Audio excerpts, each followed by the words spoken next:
राजसूय यज्ञ। इन 12 वर्षों में पांडवों की राजधानी इंद्रप्रस्थ की महिमा बहुत बढ़ गई थी। युधिष्ठिर ने अपने आसपास का बहुत बड़ा भूभाग इस बीच में अपने प्रतापी भाइयों की बदौलत अपने अधिकार में कर लिया था। राजा युधिष्ठिर में एक बड़ी विशेषता ये थी कि जिस राज्य को वो अपने हाथ में लेते थे उसकी प्रजा को सुख बहुत मिलता था। राजकाज चलाने में धर्मराज युधिष्ठिर बड़े ही चौकस और चतुर थे। प्रजा को लूटने खसोटने वाले उद्दंड राजाओं को वे सदा डर दिखाकर वश में रखते थे और दुर्बल तथा छोटे राजाओं की उनसे रक्षा करते थे। इसलिए बहुत से छोटे छोटे राजे रजवाड़े आप ही धर्मराज युधिष्ठिर की शरण में आ जाते थे और अपनी रक्षा के निमित्त वे उन्हें प्रतिवर्ष अपने राज्य की आमदनी का एक भाग भेंट स्वरूप दिया करते थे।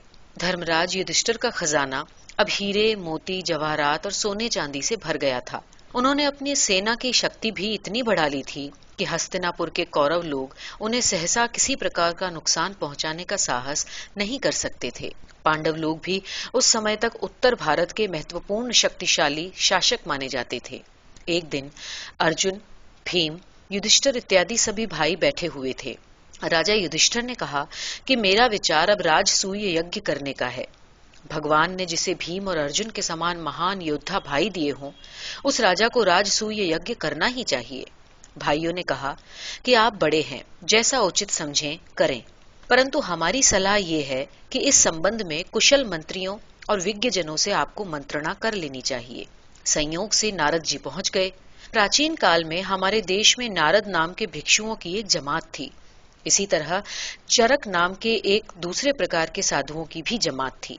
चरक साधु चलते फिरते रहते थे और रोगियों की दवा दारू किया करते थे, और नारदों का काम हरि भक्ति का प्रचार करना, लोगों को उचित सलाह देना, दुष्टों को द्वंद के लिए उकसाना और साधुओं और सज्जन राजाओं को लड़ाई भिड़ाई से दूर रहने की सलाह देना था। नारद संप्रदाय में प्रायः हंसोड़ और बुद्धिमान व्यक्ति ही भर्ती किए जाते थे। ऐसा लगता है कि इन नारदों की एक विशेषता ये भी होती थी कि ये दूर दूर तक की सैर किया करते थे। अपने विस्तृत अनुभव से इन लोगों को समाज में बड़ी प्रतिष्ठा मिलती थी। बहरहाल नारद जी द्वार पर आए। महाराज धर्मराज को तुरंत सूचना दी गई। उनका स्वागत करने के लिए महाराज स्वयं बाहर गए। बड़े आदर सत्कार से उन्हें महल में लाकर ऊंचे आसन पर बिठलाया गया। सब तरह की बातों के बीच में धर्मराज युधिष्ठिर ने कहा, मेरी इच्छा होती है कि राजसूय यज्ञ संपन्न करूं। मेरे भाइयों ने योग्य पुरुषों से सलाह लेने के लिए कहा है। आप इस तरह से सबसे योग्य हैं। आप मुझे सलाह दीजिए कि मैं राजसूय यज्ञ अभी करूं या न करूं। नारद जी गंभीर होकर बोले, हे धर्मराज, सुना जाता है कि राजसूय यज्ञ में बड़े बड़े विघ्न आते हैं। जब कोई राजसूय करता है तो क्षत्रियों में मारकाट मचती है। युद्धों से पृथ्वी मंडल की बहुत सी वस्तुएं उजड़ जाती हैं। इसलिए हमारा विचार तो ये है कि तुम अभी और सोच लो, फिर करना। राजा युधिष्ठिर को नारद जी का ये उत्तर टाल मटोल भरा लगा। उनके मन में यज्ञ करने की लगन लग गई थी। अतः उन्होंने मंत्रियों से पूछताछ की। एक योग्य और बूढ़े मंत्री ने कहा कि आप किसी और से सलाह न लें, सीधे अपने ममेरे भाई श्री कृष्ण से जाकर पूछें। राजा युधिष्ठिर को इतनी उतावली थी कि उन्होंने उसी दिन अपना एक दूत द्वारकापुरी के लिए रवाना कर दिया। दूत श्री कृष्ण को इंद्रप्रस्थ लिवा लाने का आदेश लेकर गया था। श्री कृष्ण चंद्र बड़े ही सुलझे हुए और शिष्टाचार कुशल पुरुष थे। बड़े भाई युधिष्ठिर के संदेश में जैसी उतावली देखी, वैसी ही फुर्ती से द्वारका से इंद्रप्रस्थ की ओर रवाना होने में उन्होंने दिखलाई। अपने राजपाट का काम उचित पदाधिकारियों को सौंपा और वायु के समान वेग वाले रथ पर बैठकर वे युधिष्ठिर की सेवा में चल दिए।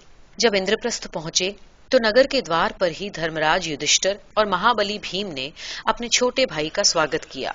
शानदार स्वागत सत्कार और सबसे मिलने जुलने और आराम कर चुकने के बाद युधिष्ठिर ने एकांत में श्री कृष्ण से कहा, श्री कृष्ण, मैं राजसूय यज्ञ करना चाहता हूँ, लेकिन चाहने से ही तो कोई काम नहीं हो जाता। राजसूय यज्ञ वही कर सकता है जो पृथ्वी मंडल का चक्रवर्ती राजा हो। मैं क्या करूं क्या न करूं, तुम ही मुझे उचित सलाह दे सकते हो। श्री कृष्ण ये सुनकर गंभीर हो गए। ध्यान एकाग्र करते ही उनकी पैनी दृष्टि को एक उपाय सूझ ही गया। मुस्कुराकर बोले, हे पूज्य भाई, कहावत है कि सुनार की 100 ठक ठक से लुहार की एक घन चोट अधिक प्रभावशाली होती है। आप जगह जगह पर राजसूय यज्ञ का घोड़ा फिरवाएंगे, लड़ाइयां भिड़ाइयां होंगी, व्यर्थ में बहुत से लोग मारे जाएंगे और आपको राजसूय यज्ञ करने में समय भी लग जाएगा। इसलिए मैं एक ऐसा उपाय बताता हूँ कि एक ही शत्रु को पराजित करके आप बिल्कुल चमत्कार की तरह सर्वश्रेष्ठ शक्तिशाली राजा मान लिए जाएंगे। राजा युधिष्ठिर ने प्रसन्न होकर कहा, उस शत्रु का नाम बतलाओ कृष्ण, और उसके वध करने का उपाय भी मुझे बतलाओ। श्री कृष्ण बोले, मगध का राजा जरासंध इस समय उत्तर भारत का सबसे प्रतापी सम्राट है। उसके मुकाबले में न आपका दबदबा है और न हस्तिनापुर के कौरवों का ही। उसके दामाद कंस को मारने के बाद उसी के डर से तो हम अंधक विष्णियों और भोजों के 18 कुरों को ब्रजभूमि छोड़कर द्वारका में बसना पड़ा। उसके कारण लोग मुझे आज तक रणछोर कहकर बदनाम करते हैं। पर मैं क्या करता, उसकी असंख्य बर्बर सेना से मैं अपने आदमियों को कटवाने के लिए तैयार नहीं था। इसीलिए युक्ति पूर्वक सबको भगा दिया और अंतिम अवसर पर लड़ाई का मोर्चा छोड़कर हम लोग भी भाग खड़े हुए। तो इस जरासंध को यदि आप जीत लें तो चारों ओर आपकी जय जयकार हो जाएगी।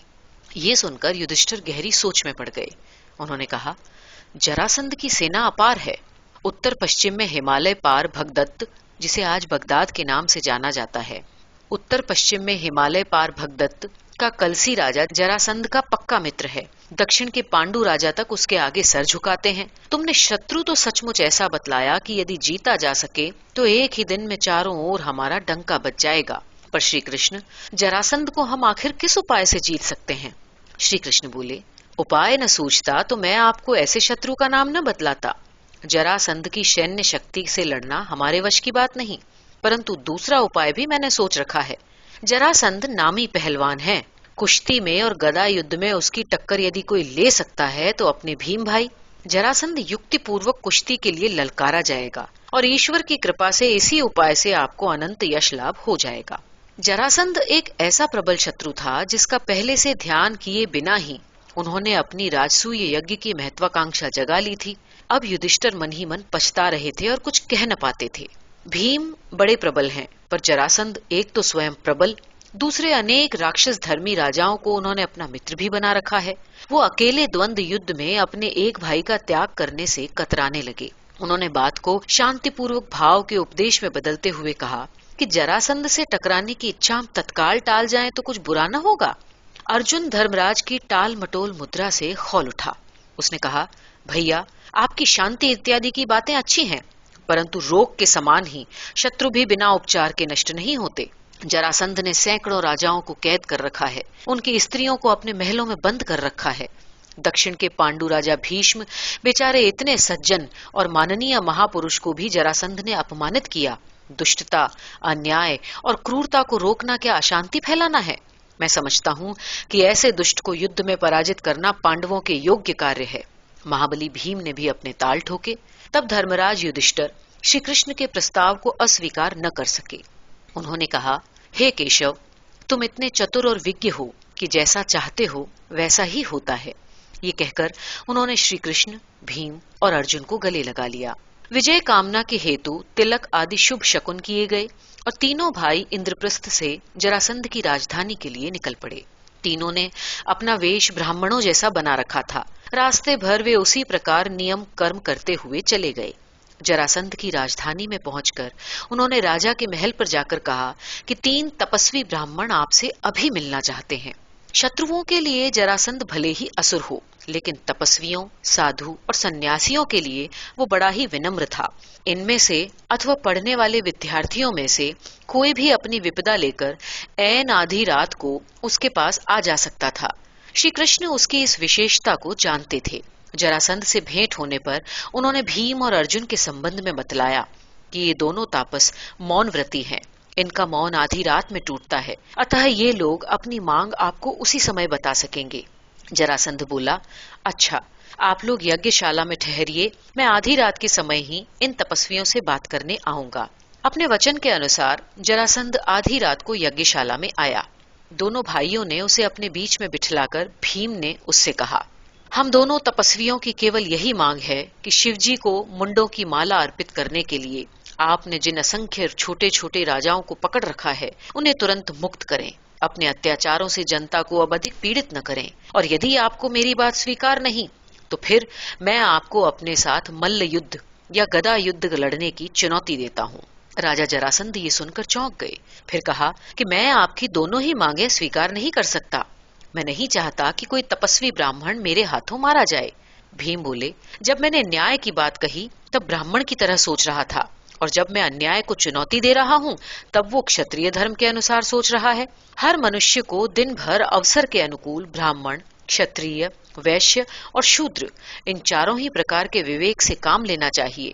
मेरी चुनौती आपको स्वीकार करनी ही होगी। दोनों में से एक न एक तो मारा ही जाएगा, और भगवान यदि चाहते हैं कि आपका अत्याचार अभी और बढ़े तो मैं मारा जाऊंगा। परंतु भगवान को यदि हजारों दीन दुखियों की करुण पुकार के कारण आपको समाप्त करना होगा तो मेरे हाथों से आप मारे जाएंगे। युद्ध में तो ये सब होता ही है, ये चिंता क्यों? युद्ध की चुनौती को कोई भी क्षत्रिय, भले वो असुर या राक्षस धर्मी ही क्यों न हो, कभी अस्वीकार नहीं कर सकता। जरासंध को भी भीम की बात माननी पड़ी। दंगल के लिए दूसरे दिन सवेरे का समय चुना गया। नियत समय पर भीम, अर्जुन और श्री कृष्ण अखाड़े में पहुंच गए। जरासंध भी अपने पुरोहित से तिलक कराकर ताल ठोंकता हुआ आया और दोनों में कुश्ती होने लगी। कुश्ती रात दिन 14 दिनों तक चली।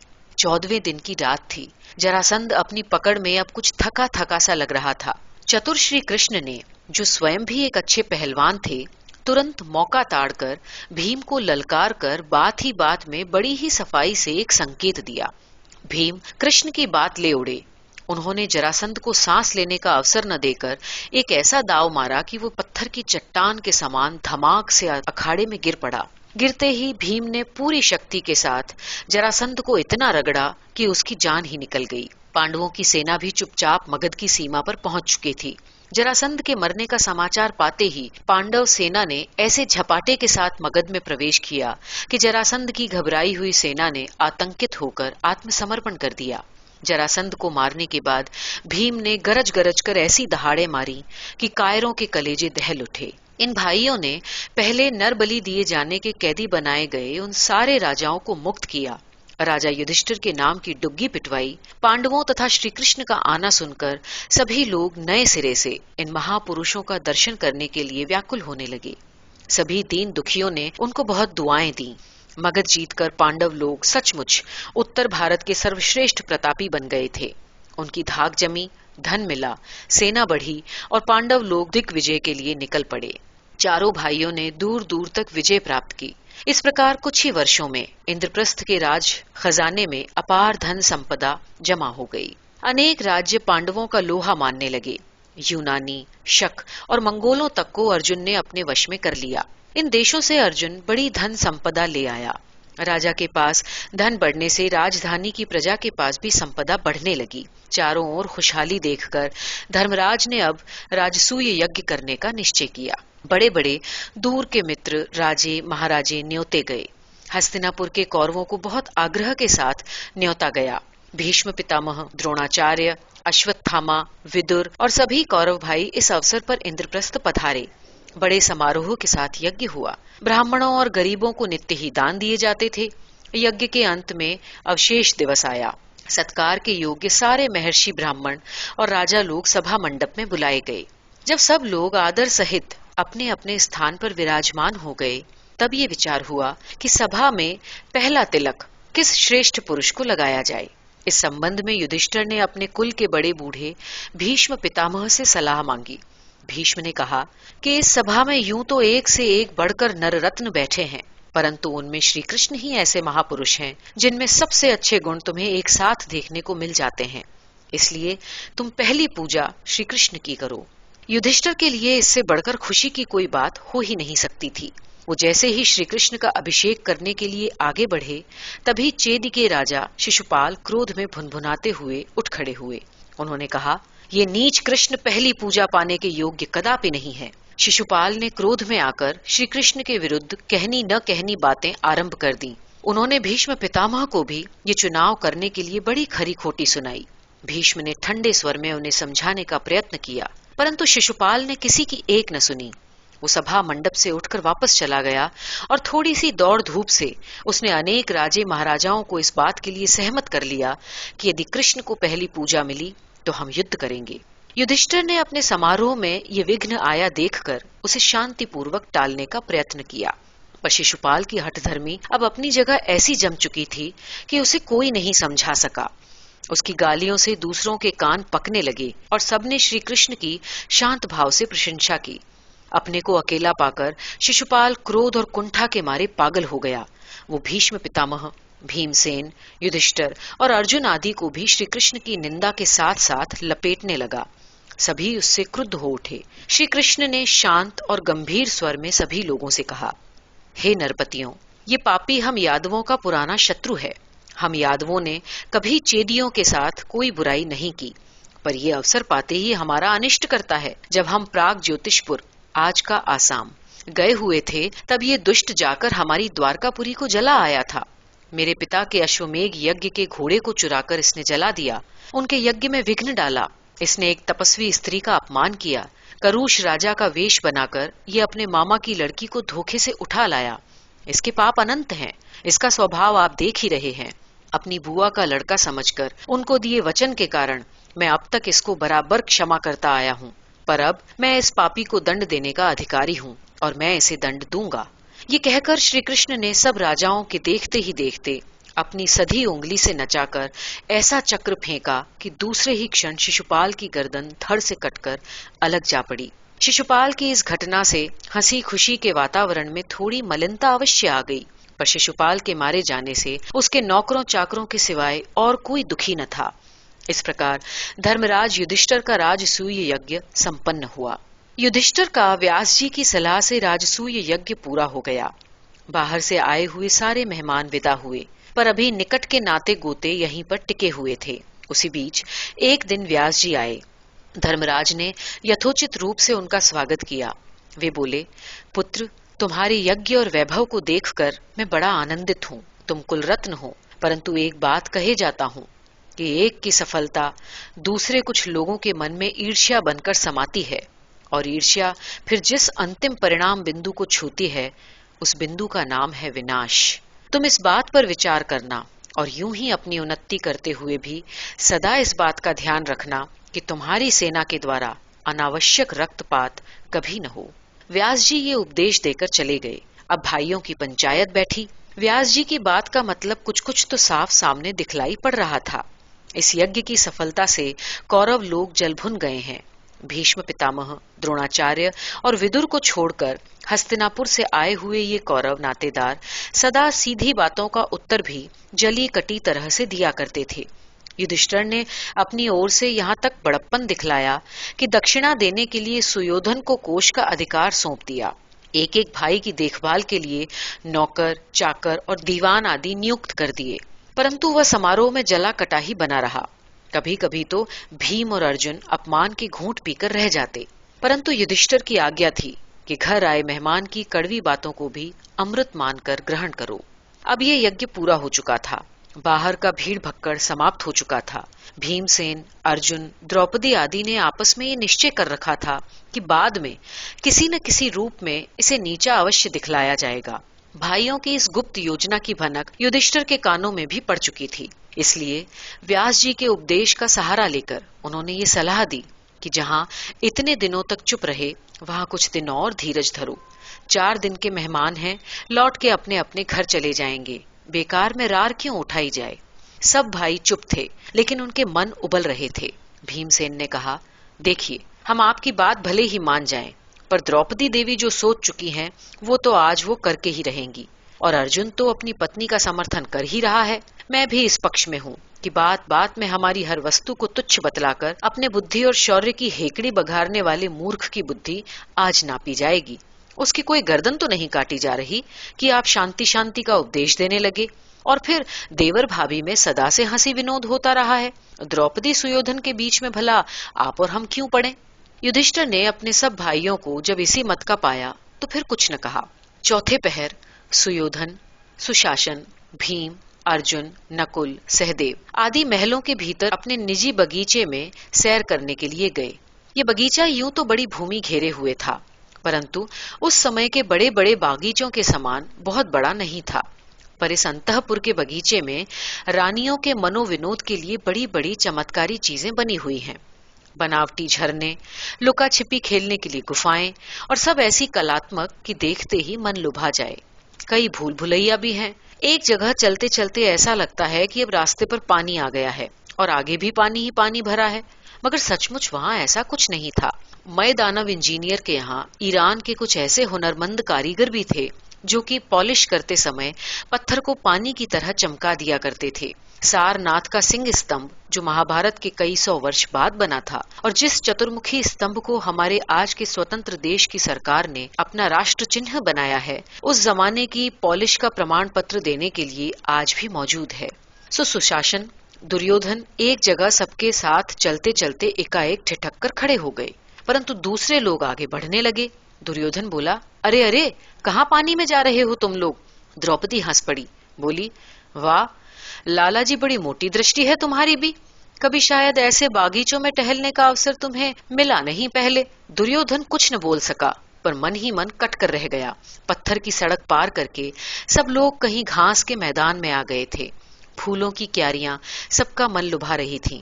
भाइयों ने एक दूसरे को फूल तोड़ तोड़ कर मारना शुरू किया और इसी तरह आगे बढ़ते हुए दूसरे सब तो दाहिनी ओर मुड़ गए, पर दुर्योधन जो औरों से कटकर अकेला चल रहा था, बराबर नाक की सीध में बढ़ता रहा। अचानक चलते चलते वो गड़ाप से कमर तक पानी में गिर पड़ा।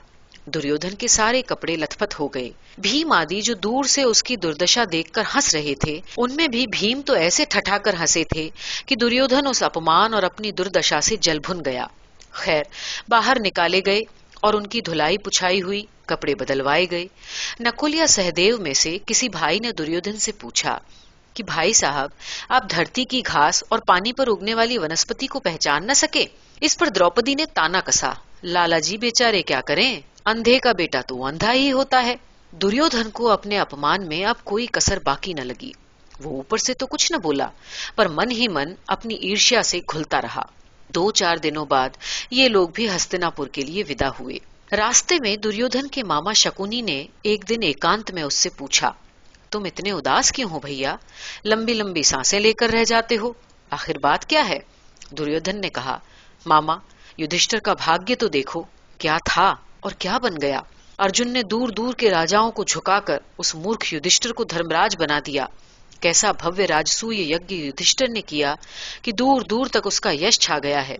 यही सब देख देख कर मेरा जी आठों पहर धू धू करके जलता है। इतने दिनों हम लोग वहां रहे तो बस यही देखा कि जो राजा आता वो सम्राट युधिष्ठिर के सामने सोने, चांदी, हीरे, मोतियों की बड़ी भेंट चढ़ाता। मैंने दान देने के बहाने इन दुष्टों का खजाना खाली करने का बड़ा जतन किया, किंतु मैं जितनी राशि लुटाता था उससे 8 गुनी 10 गुनी राशि और आ जाती थी। देवताओं के समान पूजे जाने वाले प्रतापी सम्राटों मनु, वेणु, पृथु, भगीरथ, ययाति, नहुष को भी इतना ऐश्वर्य कभी न मिला होगा जितना युधिष्ठिर को मिला है। यही सब बातें सोच सोच कर मैं दिनों दिन दुबला और शोक से व्याकुल होता जाता हूँ। इस समय पांडवों के पास जैसी शक्ति है, उसे देखते हुए तो हम लोग उन्हें जीतने की कल्पना भी नहीं कर सकते। समझ में नहीं आता कि मेरे जी की जलन कैसे मिटेगी। शकुनी मामा बड़े चालाक थे। उन्होंने अपने भांजे से कहा, अरे बेटा, जब तक मैं बैठा हूँ तब तक तुम्हें चिंता करने की क्या आवश्यकता? युधिष्ठिर को चौसर खेलने का बहुत शौक है और इस खेल में मैं युधिष्ठिर को हराकर उसका राजपाट जीतकर तुम्हें सौंप सकता हूँ।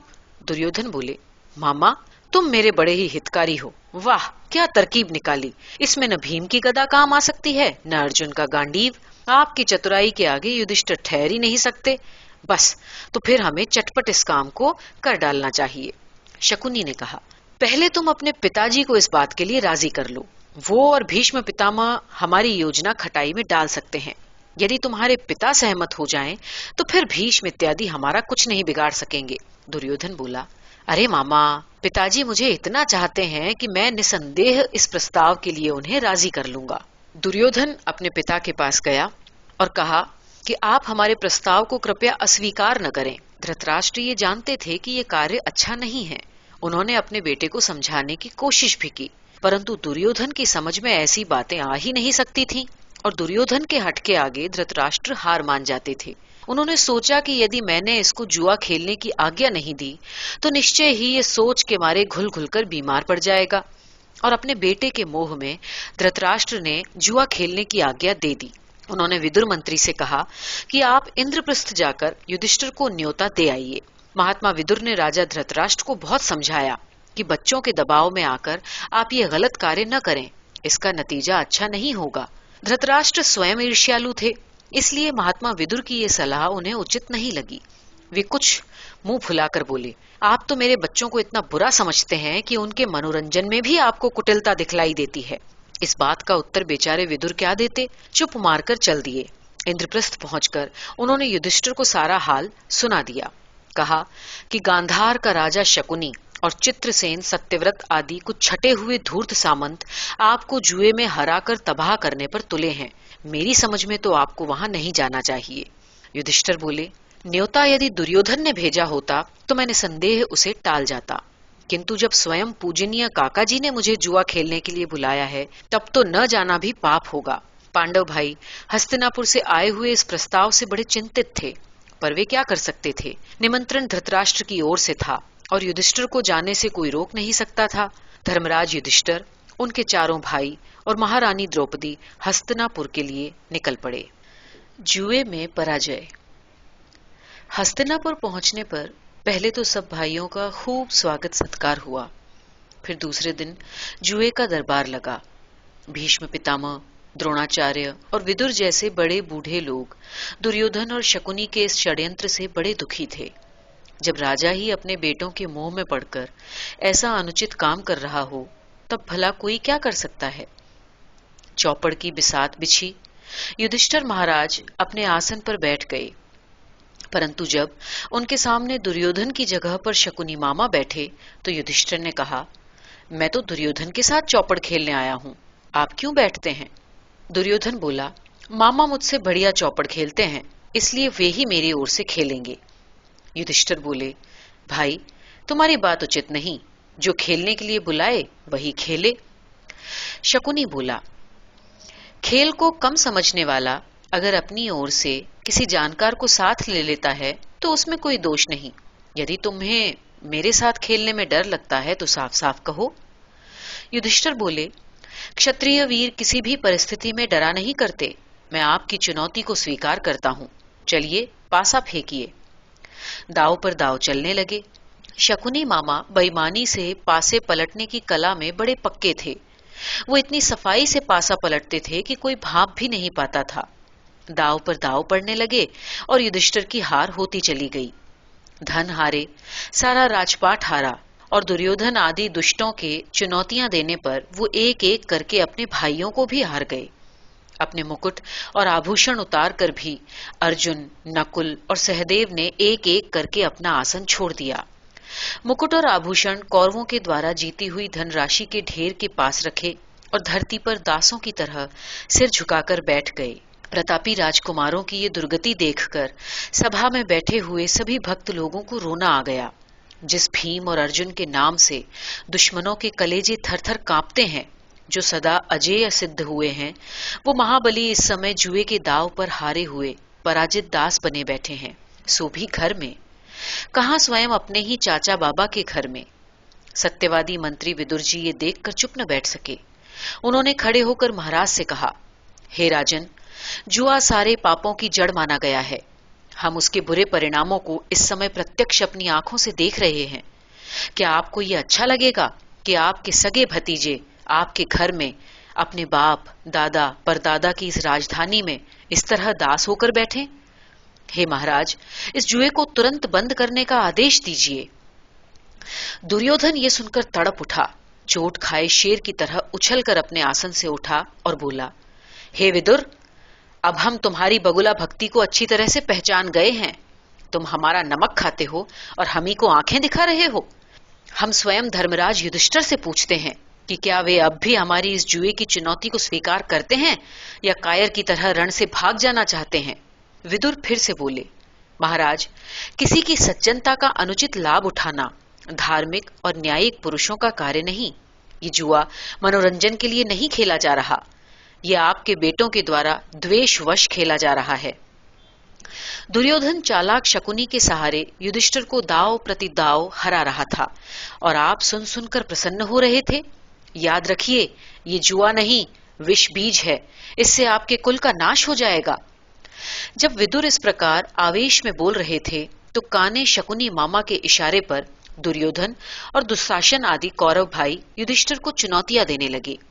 कोई कहता, हार मान लो भैया, धर्मराज को आड़ देने के लिए धर्मात्मा विदुर जी सामने आ गए हैं। इस पर दूसरा भाई कहता, हाँ हाँ, अब तो तुम्हारे पास धरा ही क्या है, हार मान लो ना। काने शकुनी मामा अपनी एक आंख को नचाते हुए बोले, वाह भाई वाह, तुमने हमारे राजा युधिष्ठिर को कोई कंगाल समझ रखा है जो अभी से हार मान लें? अभी तो इनके पास एक अनमोल रत्न है, द्रौपदी। सुनते ही अर्जुन की बाहें क्रोधवश फड़कने लगीं। भीम से तो बैठा ही नहीं जा रहा था। ताव के मारे वो बार बार ताल ठोक कर उठ खड़े होते थे। तभी युधिष्ठिर बोले, हस्तिनापुर की ये प्रख्यात और प्राचीन राजसभा नीति और अनीति दोनों ही के उदाहरण अपने इतिहास में रखे। जब स्वयं मामा शकुनी अपनी बहू को दांव पर लगाने के लिए मुझे चुनौती दे रहे हैं तो उसे अस्वीकार करके मैं अपनी धर्म नीति से डिग जाऊंगा। यहाँ चाचा धृतराष्ट्र और स्वयं पितामह भीष्म विराजमान हैं। उनके सामने चुनौती स्वीकार न करके मैं कदाचित उन्हें कलंकित करूंगा। इसलिए आओ मामा, फेंको पासा। मैंने द्रौपदी को दांव पर लगाया। ये सुनते ही भीम और अर्जुन फिर से भाई के अनुशासन के आगे सिर झुकाकर बैठ गए। पासा पड़ते ही राजकुमारों की सभा में शोर मच गया। युवा कौरव उन्मत्त होकर सभा के सारे शिष्टाचार भूलकर नाचने लगे। धर्मराज महारानी द्रौपदी को भी दांव पर हार चुके थे। दुर्योधन को तो सबसे अच्छा मौका मिल गया। उसके चेहरे पर शैतानी नाचने लगी। वो महाराज की तरह अपने भाई को आदेश देते हुए बोला, दुशासन, जाओ और जाकर दासी द्रौपदी को हमारे सामने लाकर उपस्थित करो। दुशासन बड़े भाई के सामने विनय से सिर झुकाकर उनकी आज्ञा का पालन करने के लिए चला गया। बहुत संयम रखते हुए भी अनेक सभासदों के मुखों से ठंडी आहें हल्की सी चित्कार के साथ निकल पड़ी। विदुर बोले, अब मुझसे देखा नहीं जाता राजन, मैं सभा को त्याग कर जाता हूं। विदुर चले गए, परंतु पितामह भीष्म सिर झुकाए चुपचाप बैठे रहे। सब लोग उनका मुंह देख रहे थे और वे सिर झुकाए मूर्ति की तरह चुपचाप बैठे थे। कौरव पुत्रों को छोड़कर सभा में सभी चुप थे। कौरव लोग अपनी बातों में बार बार भीम, अर्जुन और द्रौपदी आदि को अपना दास कहकर चिढ़ाने का प्रयत्न कर रहे थे। दुशासन द्रौपदी की बाह पकड़कर उसे खींचता हुआ ऊंची नीची सीढ़ियों पर ला रहा था। सिसकती द्रौपदी को देखकर बहुतों ने अपनी आंखें नीची कर लीं। कौरवों ने उत्साह में आकर अपना छिछोरापन दिखलाना आरंभ किया। वे द्रौपदी को देखकर बुरी बुरी बातें कहने लगे। किसी ने आवाज कसी कि ये तो 5 आदमियों की पत्नी है, इसे आज हम भरी सभा में नचाएंगे। स्वयं दुर्योधन ने हाथ उठाकर द्रौपदी से कहा, आओ अब तुम अपना नृत्य दिखाकर हम सबका मनोविनोद करो। बस अब हद हो गई थी। भीष्म पितामह ने अपने कुल की पूरी दुर्गति देख ली थी और अपनी उपस्थिति में अब वे किसी नारी का अपमान नहीं देख सकते थे। वे उठ खड़े हुए और तेजी से सभा को छोड़कर बाहर चले गए। भीष्म पितामह का अप्रसन्न होना अब कोई मामूली बात नहीं थी। मंत्री ने महात्मा धृतराष्ट्र के कान में कहा, अब बंद करवा दीजिए महाराज, बहुत हो गया। धृतराष्ट्र तुरंत ही हड़बड़ाकर हाथ उठाकर कहने लगे, सावधान सावधान, जुआ बंद किया जाए। उसकी हार जीत जो हुई सो हुई। पांडव अपना सब हारा हुआ धन भंडार उठाकर ले जाएं। घर में बच्चों में इस तरह वैमनस्य नहीं बढ़ना चाहिए। द्रौपदी हमारी बहू है, उसके साथ जो अन्याय हुआ उसके लिए हमें दुख है। अब जुए की सारी हार जीत और उसका कड़वापन भूलकर पांडव अपनी पत्नी के साथ जाएं और हमारे लड़के अपना राजपाट संभालें। महाराज धृतराष्ट्र के ये कहते ही कौरव हाथ मलने लगे और दांत पीसने लगे। लेकिन द्रौपदी ने खड़े होकर भरी सभा में कहा, ये मेरे केश जिन्हें खींचकर दुशासन ने मुझे महल से उठाया था, अब तब तक यूं ही खुले रहेंगे जब तक इस दुष्ट के कलेजे के खून से ये धोए न जाएंगे। द्रौपदी की इस प्रतिज्ञा को सुनकर भीम एकाएक गरज उठे। उन्होंने कहा, भरोसा रखो पांचाली, इस दुशासन के लहू से तुम्हारे केश धुलेंगे, अवश्य धुलेंगे। और दुर्योधन ने जो तुम्हारा अपमान किया है उसका बदला मैं अवश्य लूंगा। मैं कौरवों की सभा में ये प्रतिज्ञा करके जाता हूं। सभा सन्न रह गई। किसी के मुंह से एक बोल तक न निकला। पांडव लोग सकुशल सभा मंडप से बाहर चले गए और उसी दिन अपने आदमियों के साथ इंद्रप्रस्थ लौट गए। सभा के भंग होने पर दुर्योधन, दुशासन, शकुनी मामा आदि जब अकेले में बैठकर पछतावे के मारे आपस में अपने जी की जलन को नौ नौ बांस उछालकर झलकाने लगे, हर कौरव को उस समय अपने पितामह पर बड़ा क्रोध आ रहा था। सभी अपने बाप को कोस रहे थे कि अंधे को तनिक भी बुद्धि नहीं है, और ये विदुर, भीष्म और द्रोणाचार्य जैसे बूढ़े खूंसट लोग हमारा नमक खाकर हमारा ही विरोध करते हैं। शकुनी मामा बोले, अजी इस भीष्म को तो मैं कुछ भी नहीं समझता। सारी मूर्खता की जड़ हमारे जीजा हैं। मैं ऐसी चालाकी से पासे पलट देता था कि किसी को पता तक न चल सका, पर हमारी सारी चालाकी थरी रह गई, किए कराए पर पानी फिर गया। पांडवों के इंद्रप्रस्थ लौट जाने के बाद दुर्योधन दिनों दिन दुबला और उदास होता गया। न वो ठीक से खाता, न सैर शिकार में ठीक से मन लगाता, और न उसका नाच रंग राजपाट आदि में मन लगता। सब लोग महाराज धृतराष्ट्र के पास जाकर कहते कि युवराज तो दिनों दिन घुलते जा रहे हैं, उनकी दशा आंखों से देखी नहीं जाती। राजा सुनते सुनते घबरा उठे। उन्हें दिन रात ये भय सताने लगा कि कहीं मेरा बेटा यूं ही दुख में घुल घुल कर मर न जाए। बेटे की ममता ने धृतराष्ट्र के मन की आंखें भी फोड़ दी। उन्होंने दुर्योधन से पूछा, तुम चाहते क्या हो बेटे? मैं तुम्हारी इच्छा पूरी करूंगा। तुम अपनी ये उदासी छोड़कर मुझसे अपने मन की बात खुलकर कहो। दुर्योधन ने कहा, मैं पांडवों की उन्नति देखकर जीता नहीं रह सकता। आपको मुझे फिर से युधिष्ठिर के साथ जुआ खेलने के लिए आज्ञा देनी पड़ेगी। इस बार केवल उनके राज को ही दांव पर लगाना होगा। दुर्योधन की माता गांधारी को जब ये पता चला कि दुर्योधन फिर दूसरी बार युधिष्ठिर को जुआ खेलने के लिए बुला रहा है, तो वे स्वयं महाराज धृतराष्ट्र के पास गईं। उन्होंने कहा, हे स्वामी, आप अशिष्ट बालकों की सलाह मत मानिए। ये सारी कुचालें हैं।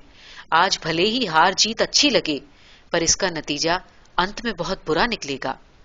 ये मैं अभी से अपने विचारों में देखने लगी हूं। आप फिर से जुआ खेलने की आज्ञा मत दीजिए।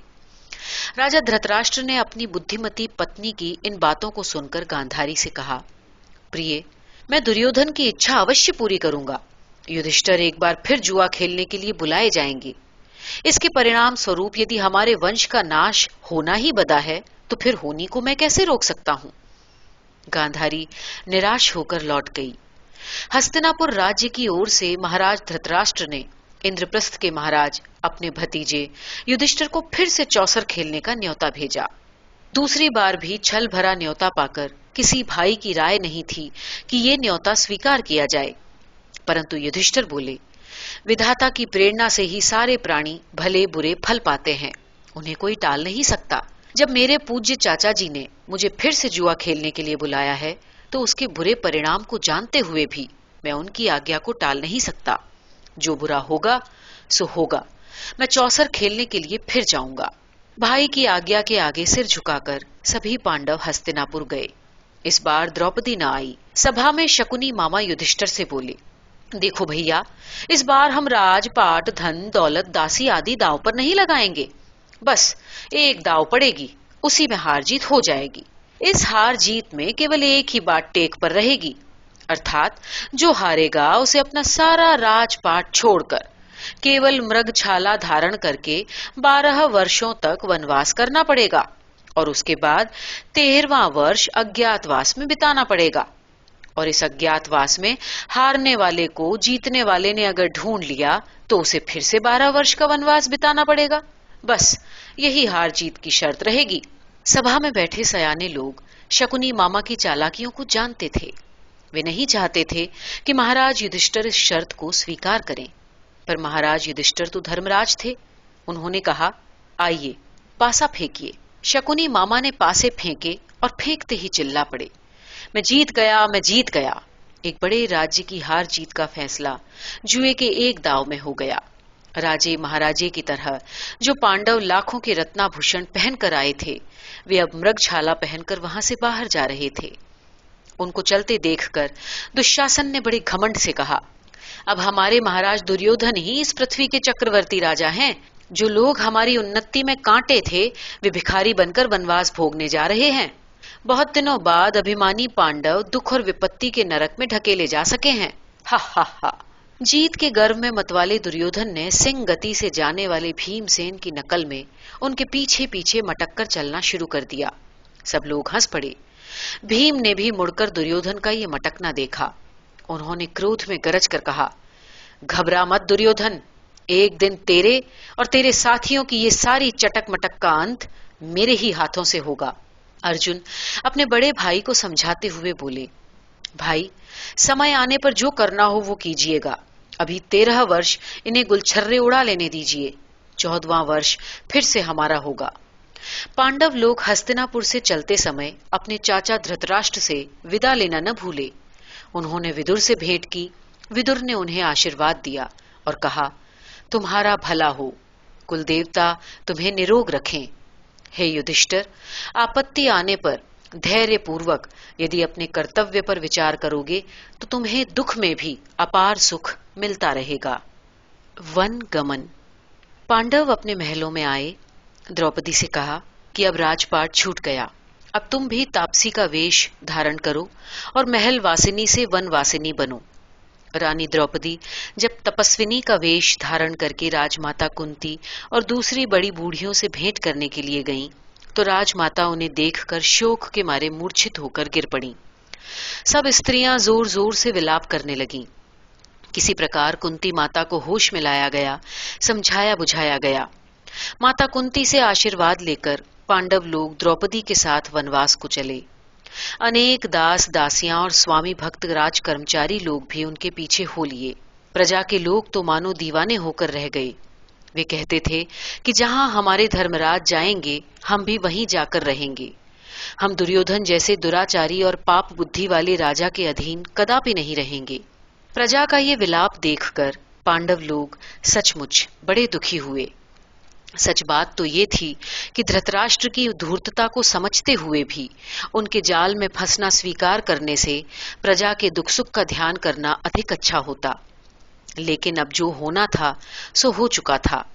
महाराज युधिष्ठिर ने बहुत मीठे ढंग से अपनी प्रजा के लोगों को समझाया और कहा कि आप लोगों ने हम पर जो विश्वास प्रकट किया तथा जो प्रेम दिखलाया है वो हमको बहुत सुखी कर रहा है।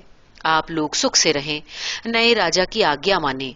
अच्छा समय आने पर हम फिर आपकी सेवा करने के लिए यहाँ आएंगे।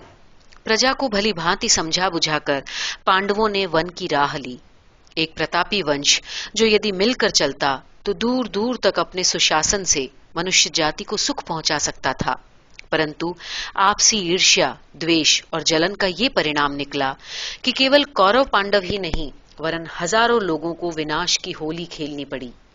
जो काम बिना विचारे किए जाते हैं उनके परिणाम इतने ही भयंकर होते हैं। सदा सुखों में पले पांडव अब कष्ट में अपने दिन बिता रहे थे।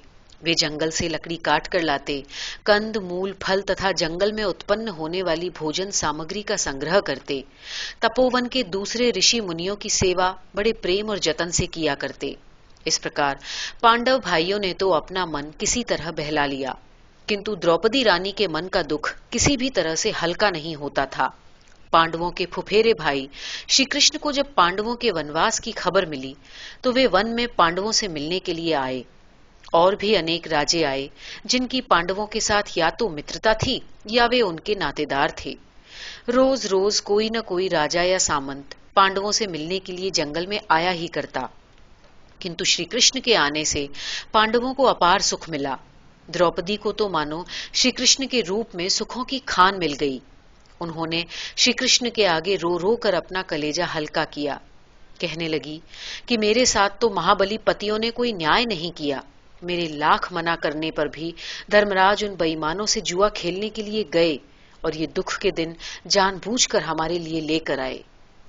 धर्मराज युधिष्ठिर पर द्रौपदी का क्रोध और राजपाट नष्ट हो जाने के कारण उसका विलाप देखकर श्री कृष्ण को बड़ी दया आई।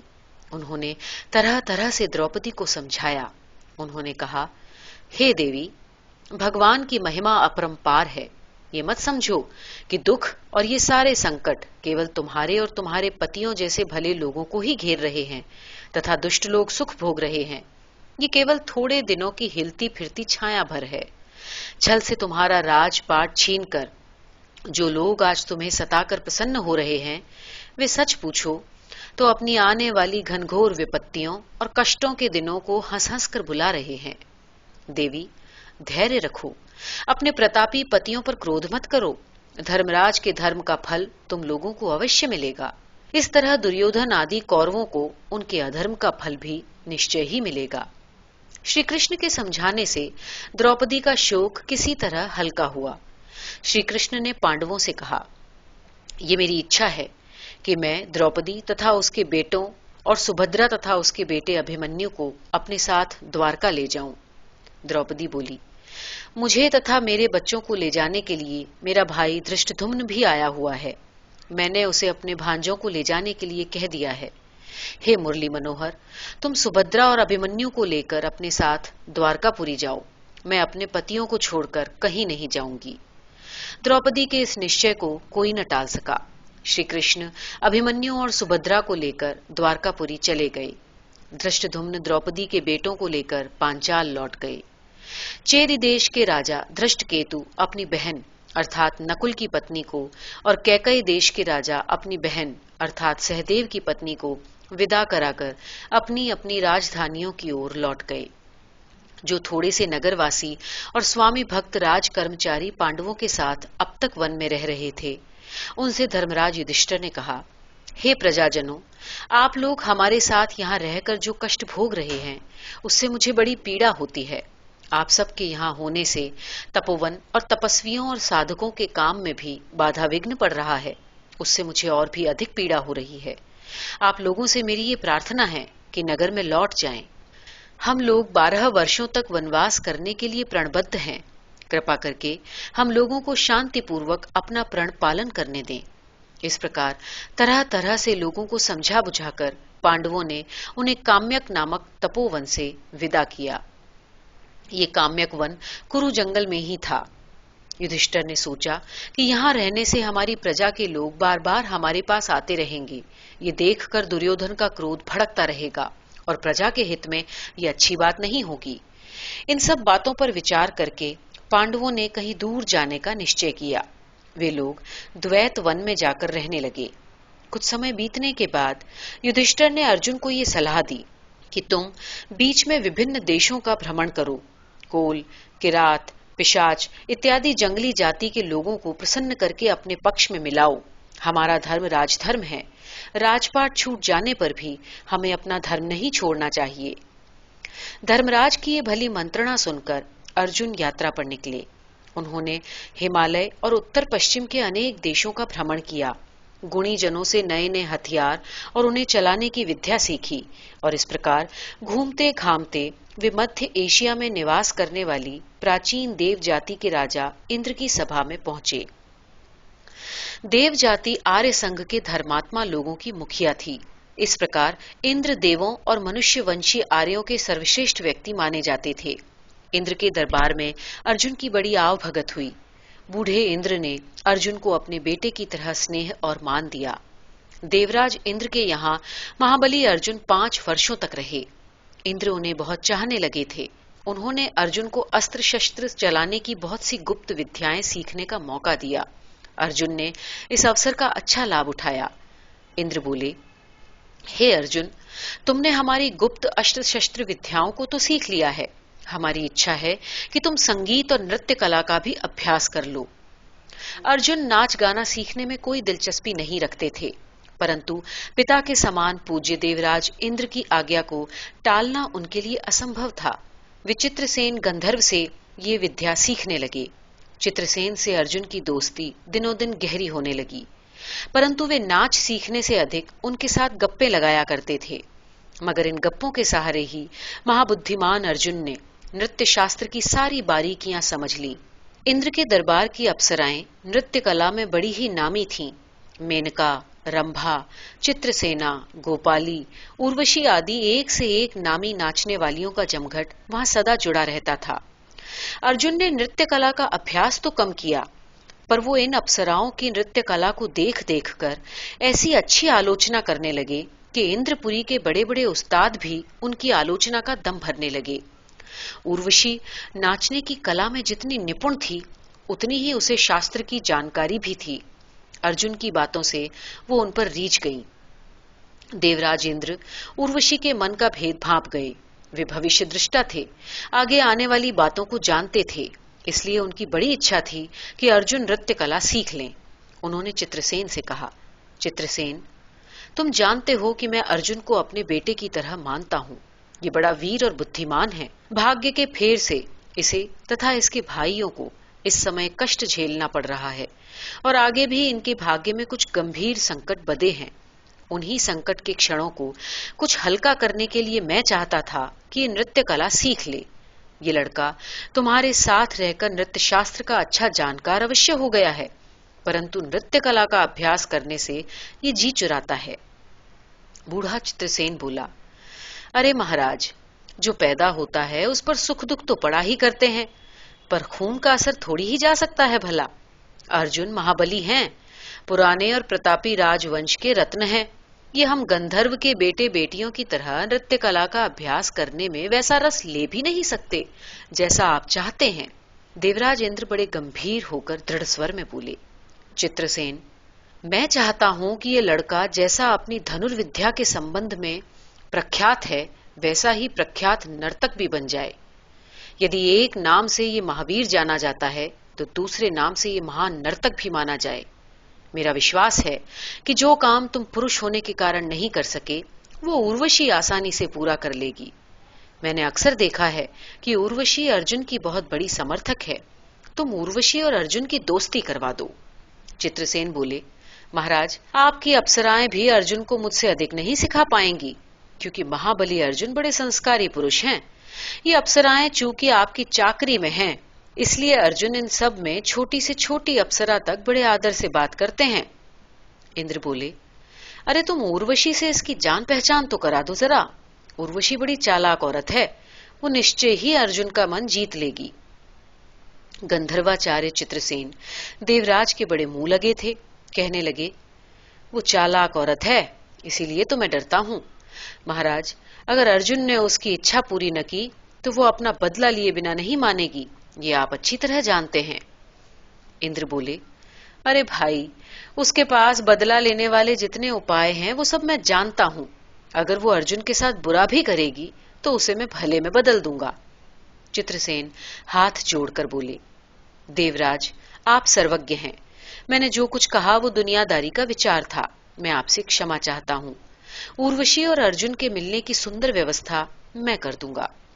एक दिन चित्रसेन ने नंदन कानन वन में बड़े ही मनोरम स्थल पर उर्वशी को अपना नाच दिखाने के लिए आमंत्रित किया।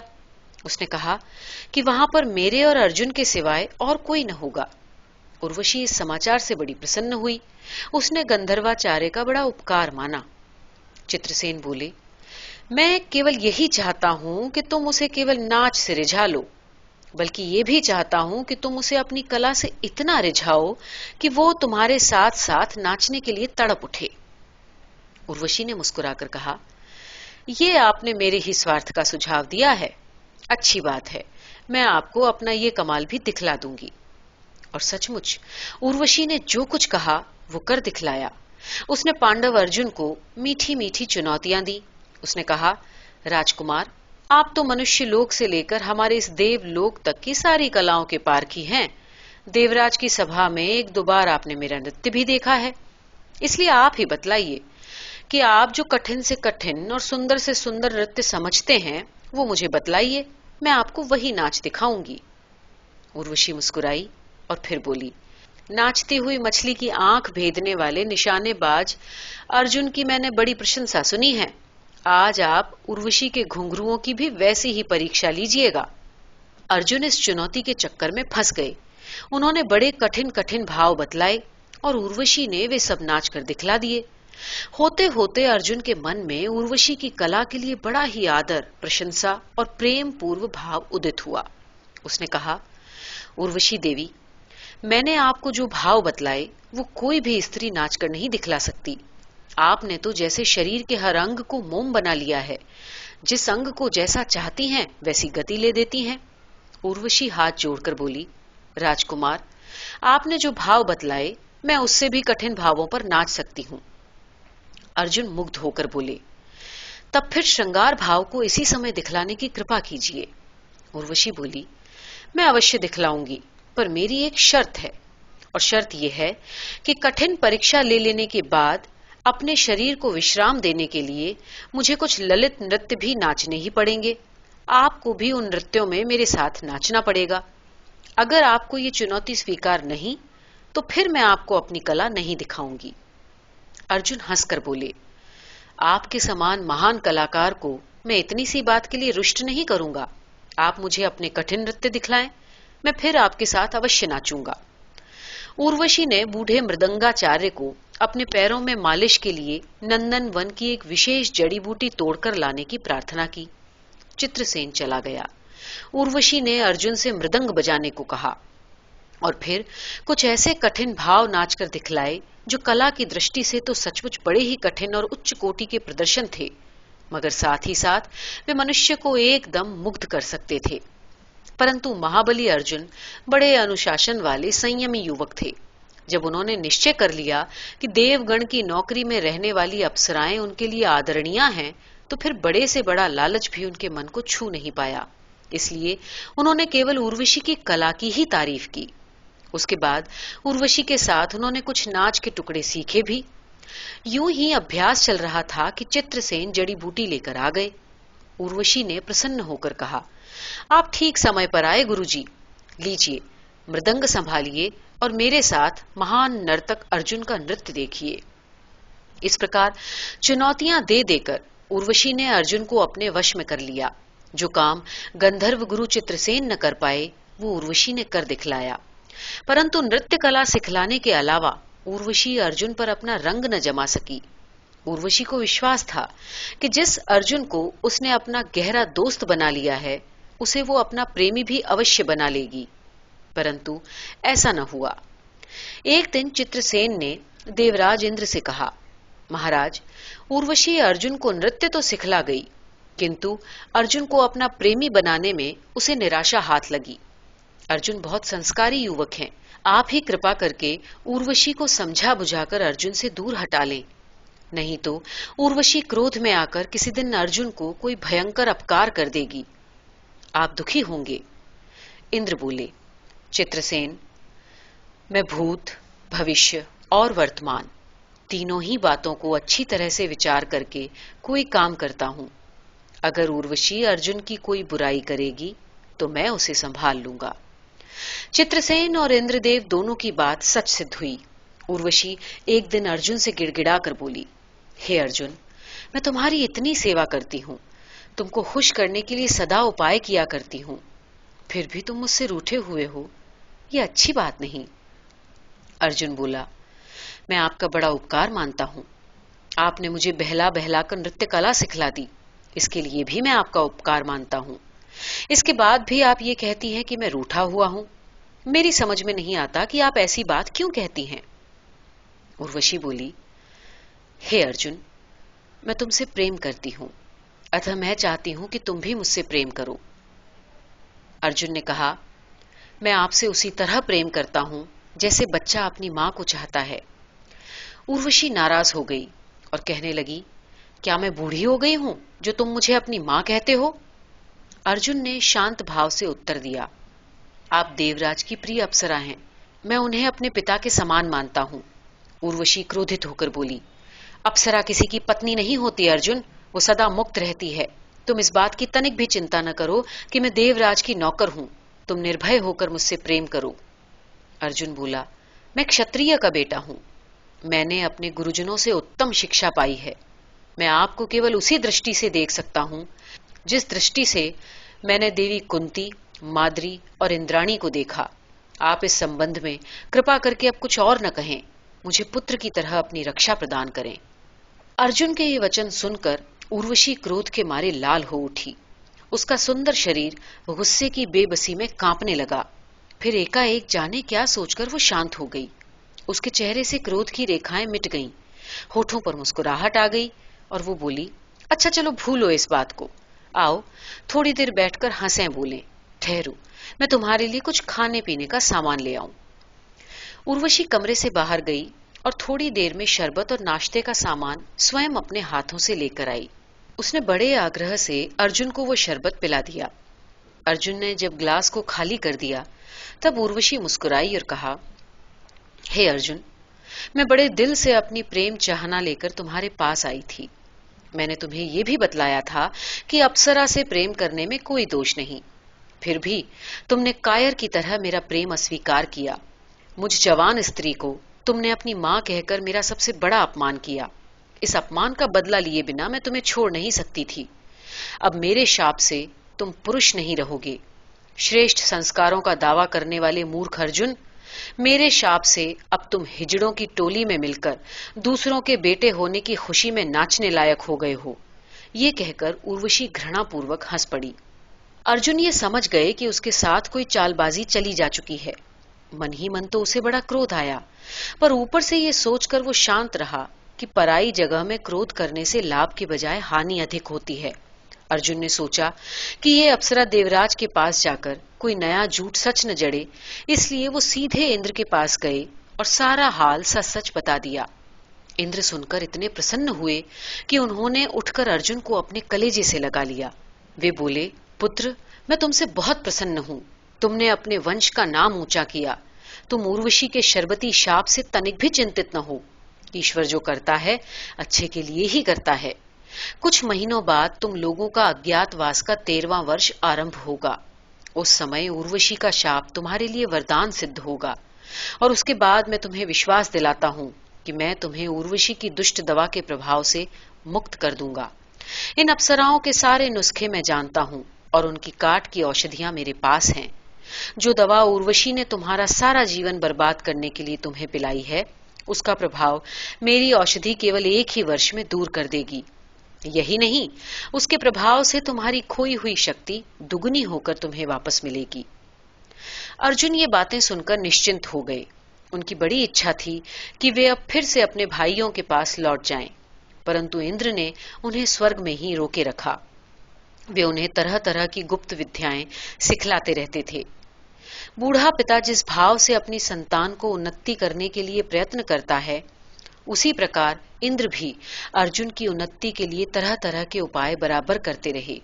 भारत से लेकर स्वर्ग तक अनेक ऋषि मुनि प्राय आते जाते रहा करते थे। ऐसे तपस्वियों में एक बार लोमेश ऋषि देवराज इंद्र से मिलने के लिए स्वर्ग पधारे। वे भारतवर्ष में वनवासी पांडवों से मिल चुके थे। उन्होंने बतलाया कि पांडव लोग इस समय पूरे भारतवर्ष के तीर्थों में घूम घूम कर ऋषि मुनियों की संगति से ज्ञान लाभ कर रहे हैं। उन्होंने ये भी बतलाया कि कौरवों के जासूस बराबर पांडवों का पीछा कर रहे हैं। अर्जुन का समाचार न मिल पाने से कौरव लोग कुछ कुछ चिंतित भी हैं। अब ये निश्चय नहीं कर पा रहे हैं कि अर्जुन जीते हैं कि मर गए। लोमश ऋषि से ये बातें सुनकर देवराज इंद्र ने अपनी नीति निर्धारित कर ली। उन्होंने अपने कुछ खास आदमियों को हस्तिनापुर भेजकर जनता में ये प्रचार करवाना आरंभ कर दिया कि अर्जुन मरा नहीं, जीवित है और अब वो इतना शक्तिशाली हो गया है कि कौरवों का नामो निशान तक मिटा देगा। अर्जुन के संबंध में ये चमत्कारी समाचार धृतराष्ट्र को भी मिला। वो सुनकर बड़े चिंतित हुए। उनके जासूस बराबर ये समाचार लाते थे कि भीम बदला लेने के लिए अपनी शक्तियां बढ़ा रहे हैं। श्री कृष्ण कौरवों का नाश करने के लिए दृढ़ प्रतिज्ञ हैं। अज्ञातवास में पांडवों को ऐसी जगह रखा जाएगा कि जहां कौरव उन्हें ढूंढ न सकेंगे और अज्ञातवास का 13वां वर्ष बीतते ही कौरवों पर वज्रपात होगा। अंधे धृतराष्ट्र ये सब सुन सुनकर बड़े चिंतित रहा करते। अब अर्जुन की नई सफलताओं की अफवाहें सुनकर वे मन ही मन दहल उठे। उन्हें ये विश्वास हो गया कि उनके भतीजे उनके बेटों को मिट्टी में मिलाने में कोई कसर न छोड़ेंगे। उन्होंने बड़े बड़े राजाओं से अपने राजनीतिक संबंध बढ़ाने पर जोर दिया। उन्होंने अर्जुन की तलाश में अपने कुछ चतुर जासूस लगाए, लेकिन धृतराष्ट्र तथा दुर्योधन के सारे प्रबंध बेकार हुए। वनवास का 12वां वर्ष जब बीतने लगा तो उन्हें सूचना मिली कि 5 पांडव और द्रौपदी अब एक साथ मिल गए हैं। इस समय वे सब द्वैत वन में हैं। पांडवों की बढ़ती हुई तपस्या देखकर आस पास के इलाके के लोग उनकी बहुत प्रशंसा किया करते थे। द्वैत वन के पास ही कौरवों की गौशाला भी थी, इसलिए उनके आदमी पांडवों के संबंध में समय समय पर अपने मालिकों की सूचनाएं दिया करते थे। कौरवों ने सुना कि भीम ने गंधर्वों को हराकर उन्हें अपने वश में कर लिया है। उन्होंने ये भी सुना कि अर्जुन ने निवात, कवच और पौलौब आदि अनेक जाति के दुष्टों को हराकर दीन दुखियों में बड़ा नाम पैदा किया है। ये सारी खबरें कौरवों के लिए बड़ी दुखदाई थीं। दुर्योधन को इन समाचारों को सुनकर ये लगता कि पांडवों को इतने कष्ट में डालने पर भी वो उनका तेज नष्ट नहीं कर सका। दुर्योधन मन में दिन रात तड़पा करता। कई बार उसने ये योजना बनाई कि द्वैत वन में जाकर पांडवों को चुपचाप समाप्त कर दिया जाए, परंतु महाराज धृतराष्ट्र दुर्योधन को उधर जाने की आज्ञा ही नहीं देते थे।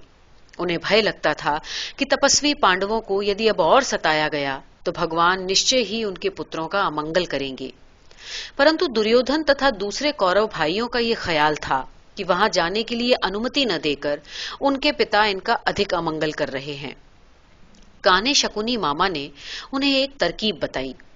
उन्होंने दुर्योधन से कहा, अरे भाई, अंधे पिता को बहलाने के लिए तुम्हारे पास भला बहानों की कमी है? तुम्हारी गायें भी तो वहीं रहती हैं, उनकी देखभाल तुम्हारा कर्तव्य है।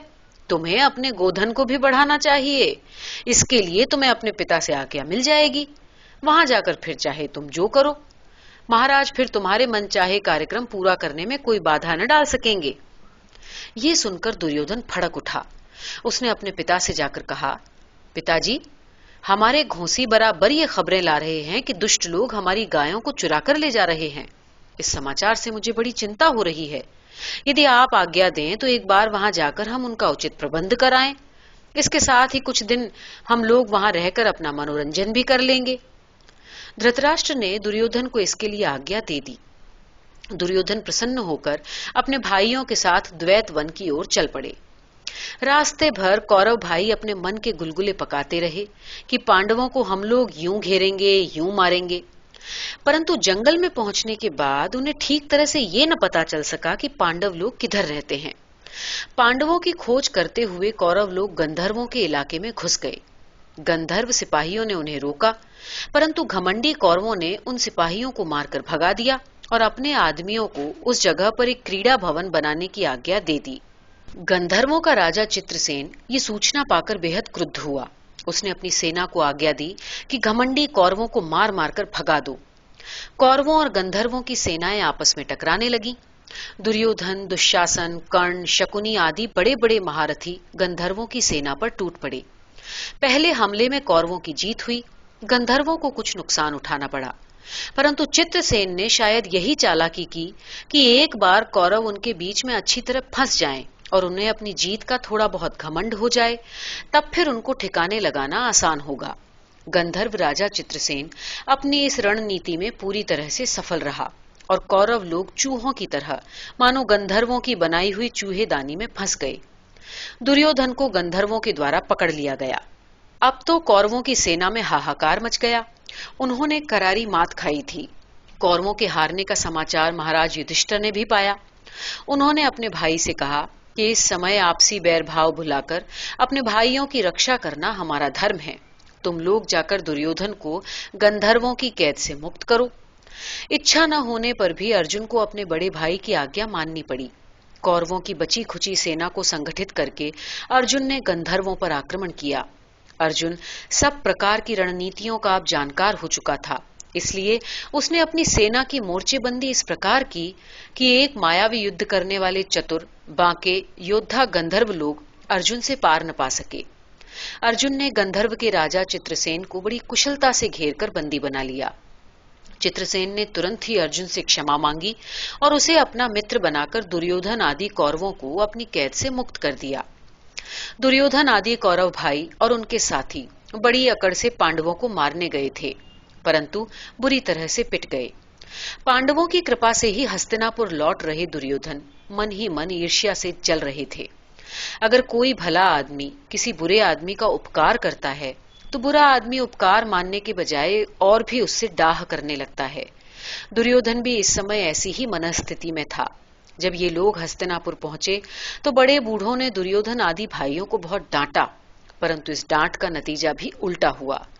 उधर 12 वर्ष पूरे होने वाले थे और अज्ञातवास का 13वां वर्ष बिताने की चिंता पांडवों को हो रही थी। वे एक ऐसी जगह जाना चाहते थे जहां कौरव लोग उनकी परछाई भी न छू सके। पांडव इन बातों पर विचार ही कर रहे थे कि वन में एक और दुर्घटना हो गई। सिंधु देश का राजा जयद्रथ अपनी सेना के साथ उस वन से गुजर रहा था। जयद्रथ दुर्योधन का साला भी था। वन से जाते समय मार्ग में संयोग से पांडवों की कुटिया उन्हें दिखाई दी। द्रौपदी बाहर खड़ी थी। राजा जयद्रथ की दृष्टि उस पर गई। अनुपम सुंदरी द्रौपदी को देखकर जयद्रथ दीवाना हो गया। तुरंत ही अपने रथ से उतरकर वो द्रौपदी के पास पहुंचा और द्रौपदी से कहा, मेरे साथ चलो, मैं तुम्हें अपनी रानी बनाऊंगा। द्रौपदी बोली, तुम भला मुझे अपनी क्या रानी बनाओगे? अपनी राह जाओ और ये मत भूलो कि तुम पांडव पत्नी द्रौपदी से बात कर रहे हो। द्रौपदी का परिचय पाकर दुष्ट जयद्रथ और भी हेकड़ी में आ गया। उसने द्रौपदी को जबरदस्ती अपने रथ पर बिठा लिया और चल पड़ा। पांडव लोग जंगल में शिकार खेलने गए थे। उनकी कुटिया के आसपास रहने वाले लोगों ने दौड़कर उन्हें ये सूचना दी कि द्रौपदी को कोई राजा अपने रथ पर भगाए लिए जा रहा है। ये सुनते ही पांचों भाई दौड़े। उन्होंने सेना को जाते देखा। एक बड़ी सेना के सामने पांडव केवल 5 थे, पर वे अपनी कुशल रणनीति के जानकार होने के कारण इतनी बड़ी सेना को तितर बितर करने में सफल हो गए। एक ओर से अर्जुन के तीखे बाणों की वर्षा हो रही थी और दूसरी ओर भीम ने ऐसा हमला बोला कि जयद्रथ की सेना तितर बितर होकर भागने लगी। नकुल, सहदेव और युधिष्ठिर भी अपनी रणचातुरी के साथ जयद्रथ की सेना को छकाने लगे। थोड़ी ही देर में जयद्रथ पांडवों से घिर गया। अर्जुन ने उसको रथ से घसीट लिया। द्रौपदी रोकर बोली, इस दुष्ट ने मेरे बाल पकड़कर मुझे खींचा था। तुम इस नराधम को पकड़कर इसकी गर्दन उखाड़ दो। जयद्रथ ने कहा, मुझे क्षमा कर दो, मैं तुम्हारा दास हूं। इस पर युधिष्ठिर ने भीम से कहा, भैया, ये दुष्ट मारने के योग्य होकर भी ये हमारे लिए अवध्य है। ये हमारा रिश्तेदार है। ये हमारे एक भाई का बहनोई है। युधिष्ठिर की सिफारिश से जयद्रथ के प्राण छूटे। उसके बाद पांडवों ने आपस में विचार किया, अब इस जंगल में एक क्षण भी रुकना ठीक नहीं। उन्होंने आपस में एक योजना बनाई और वहां से चल दिए। विराट नगर में पांडव। अपनी योजना के अनुसार पांडव लोग यमुना नदी के दक्षिण तट पर पहुंचे। वहां से उन्होंने जंगल में भटक जाने की ऐसी तरकीब निकाली कि कौरवों के जासूस उस जगह के बाद उनका पता न पा सके। वे कभी पहाड़ों और कभी जंगलों में शिकार करते हुए उनके रमणीय स्थानों में घूमते हुए पांचाल देश के दक्षिणी भाग से यक्रल्लोम और शूरसेन प्रदेशों के बीच से होकर मत्स्यों के राज्य की राजधानी की ओर बढ़े। इस चक्करदार मार्ग से जाते हुए बेचारी द्रौपदी अक्सर थक थक जाती। युधिष्ठिर की आज्ञा से अर्जुन द्रौपदी को अपने कंधे पर बिठाकर चलते थे। चिंता और अनेक कष्ट सहने के कारण पांडवों के चेहरे फीके पड़ गए थे। उनके बाल और दाढ़ियां भी बढ़ गई थी। इस तरह देखने में ये राजकुमारों से अधिक जंगली शिकारी लगते थे। अपने आप को छिपाए रखने के लिए इनकी ये वेशभूषा और दशा इनके लिए इस समय वरदान साबित हुई। सारे रास्ते में उन्हें कोई पहचान न पाया। कौरवों के जासूस अब उनकी हवा भी नहीं पा सकते थे। दुर्योधन, दुशासन आदि लाख अपने भेदियों पर चिल्लाए, पर पांडवों की चतुराई के आगे उनकी एक न चली। विराट नगर पहुंचते पहुंचते शाम हो गई। संयोग से वे नगर के श्मशान की ओर पहुंचे। युधिष्ठिर ने अपने भाइयों से कहा कि हथियार लेकर नगर में जाना ठीक नहीं। अर्जुन भले ही इस समय देखने में जंगली शिकारी लगते हों, पर उनका गांडीव धनुष देखते ही लोग उन पर शक करेंगे। इस तरह भीम की गदा भी किसी से छिपी नहीं रह सकती। मैं चाहता हूं कि हम एकांत में हथियारों को पहले किसी सुरक्षित स्थान पर रख दें, तब नगर में प्रवेश करें। अपने धनुष, तरकश, गदा, तलवार आदि हथियार उन्होंने कपड़े में इस तरह बांधे कि देखने में वो कफन से लपटी हुई किसी लाश की तरह लगते थे। नकुल ने आसपास के वृक्षों की खोह में हथियार छिपाने के लिए उचित जगह तलाश की। संयोग से एक शमी वृक्ष की ऊपरी डाल पर उन्हें एक खोखली जगह मिल गई। पांडवों ने उसी खोखली डाल में अपने हथियारों को रखने का निश्चय किया। जब वे लोग बांध रहे थे, तब श्मशान के पास रहने वाले कुछ आदिवासी लोग अचानक उधर आ गए। उन्हें आते देखकर पांडवों ने झटपट रोने और विलाप करने का ढोंग आरंभ किया। उन्होंने लोगों को ये बताया कि हमारी बुढ़िया मर गई है। अपने रिवाज के अनुसार हम उसका शव पेड़ पर बांध रहे हैं। भोले भाले जंगलियों ने पांडवों की बात को सच माना, उन लोगों के प्रति अपनी सहानुभूति प्रकट की और आगे बढ़ गए। पांडवों ने वो रात इस भयानक श्मशान में ही सोकर बिताई। सवेरे उठकर वे लोग नहाए धोए, पूजा पाठ किया और उसके बाद युधिष्ठिर बोले, अब मैं राजा विराट की सभा में जाता हूँ, तुम लोग भी बारी बारी से वहीं नौकरी मांगने के लिए आ जाना। ये कहकर युधिष्ठिर ब्राह्मण का वेश बनाए हुए राजा विराट की सभा में पहुंचे। युधिष्ठिर भले ही बहुत थक गए थे, दीन और मलिन भी लगते थे, पर ये होने पर भी उनकी चाल ढाल और चेहरे का तेज देखकर लोग यही सोचते थे कि कोई मुसीबत में पड़ा हुआ बड़ा आदमी है। राजा विराट की सेवा में पहुंचकर युधिष्ठिर ने कहा, हे महाराज, मैं दीन ब्राह्मण हूँ, मेरा नाम कंक है। मैं पहले महाराज युधिष्ठिर के दरबार में नौकरी करता था। वे मेरे साथ चौसर खेला करते थे। जब से उनके दुर्भाग्य के दिन आरंभ हुए, तब से मेरी भी नौकरी छिन गई। पिछले 12 वर्षों से अनेक जगहों पर भटक कर बड़े बड़े कष्ट झेलते हुए मैं आपकी शरण में आया हूँ। राजा विराट ने युधिष्ठिर से और भी बहुत सी बातें पूछी, जिसके उत्तर सुनकर वे संतुष्ट हुए। उन्होंने कहा, हे ब्राह्मण, आज से आपके दुख के दिन बीत गए। मैं आपको उसी तरह रखूंगा जैसे धर्मराज युधिष्ठिर रखते थे। ये कहकर राजा विराट ने अपने मंत्री को आज्ञा दी कि कंक ब्राह्मण को रहने के लिए उत्तम जगह दी जाए, उन्हें पहनने के लिए उत्तम वस्त्र और आभूषण भी दिए जाएं। युधिष्ठिर के बाद भीमसेन दरबार में पहुंचे। उनके पास एक बड़ी सी कलछी, चिमटा और तलवार थी। उन्होंने जाकर राजा विराट से कहा, मैं शूद्र वर्ण का हूँ, मेरा नाम वल्लभ है। मैं महाराज युधिष्ठिर के यहाँ रसोइये का कार्य करता था और उनके अन्न भंडार की देखभाल की जिम्मेदारी भी मेरी ही थी। राजा विराट बोले, हे बल्लभ, तुम तो देखने में रसोइये कम पहलवान अधिक लगते हो। भीम ने कहा, हाँ महाराज, मैंने पहलवानी में भी बड़ा नाम कमाया है। राजा युधिष्ठिर मुझे बहुत मानते थे। दुष्ट दुर्योधन ने मेरी कदर नहीं की। दूसरा कोई राजा मुझे भरपेट खाना न खिला सका, इसलिए मैं भटकते भटकते आपकी शरण में आया हूँ। राजा बोले, हे बल्लभ, तुम चिंता न करो। मेरे पास इतनी गायें हैं कि तुम्हें दूध, दही और मक्खन की तनिक कमी न पड़ेगी। जितना चाहोगे उतना भोजन तुम्हें मिलेगा, और यदि रसोइये के रूप में भी तुम अपनी पाक कला से मुझे संतुष्ट कर दो, तो मैं तुम्हें और भी सुविधाएं दूंगा। इस तरह भीम भी नौकरी पा गए। भीम के साथ ही साथ द्रौपदी भी दासी के वेश में राजमहल में पहुंची। उसने राजा विराट की रानी से कहा, मेरा नाम सैरंध्री है, मेरे पति गंधर्व हैं। वे आजकल बड़ी मुसीबत में हैं, इसलिए अपने पतिदेव की आज्ञा से मैं आपकी शरण में आई हूँ। आप जो भी आज्ञा देंगी मैं उसका पालन करूंगी। मैं पहले श्री कृष्ण की रानी सत्यभामा की सेवा करती थी। मेरी श्रृंगार कला से प्रसन्न होकर द्रौपदी रानी ने मुझे सत्यभामा से मांग लिया था। मैंने उनकी सेवा में रहकर बड़ा सुख पाया। दुर्भाग्य से जब उनके बुरे दिन आए तो मेरा कोई ठिकाना न रहा। रानी सुदेशना द्रौपदी की बातों से प्रभावित हुई।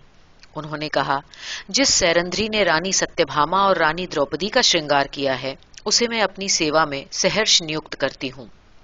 द्रौपदी बोली, हे महारानी, मेरी ये प्रार्थना है कि आप मुझे महाराज या किसी भी पुरुष की सेवा में कभी न भेजें।